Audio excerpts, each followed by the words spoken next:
বাংলাদেশে রংপুর জেলা যুবলীগ আমাদের নেতা শেখ মুজিব জয় বাংলা জয় বঙ্গবন্ধু। সারা বাংলায় কোনো নেত্রী আসছে? টেকনাফ থেকে নেত্রী, রূপসা থেকে পাতুরিয়া কোনো নেত্রী আসছে? সবাইকে একসাথে হাতে তালি দিয়ে বলতে হবে কোনো নেত্রী আসছে? কোন সে নেত্রী? সবাই বলল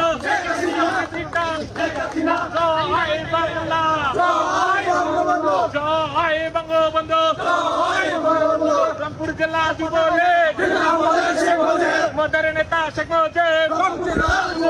মুজিব তোমার স্মরণে ভয় করি না মরণে এক মুজিব লোকান্তরে লক্ষ মুজিব ঘরে ঘরে শেখ হাসিনা বীরের বেশে আসবে ফিরে বাংলাদেশে। শেখ হাসিনা ভয় নাই রাজপথ ছাড়ি নাই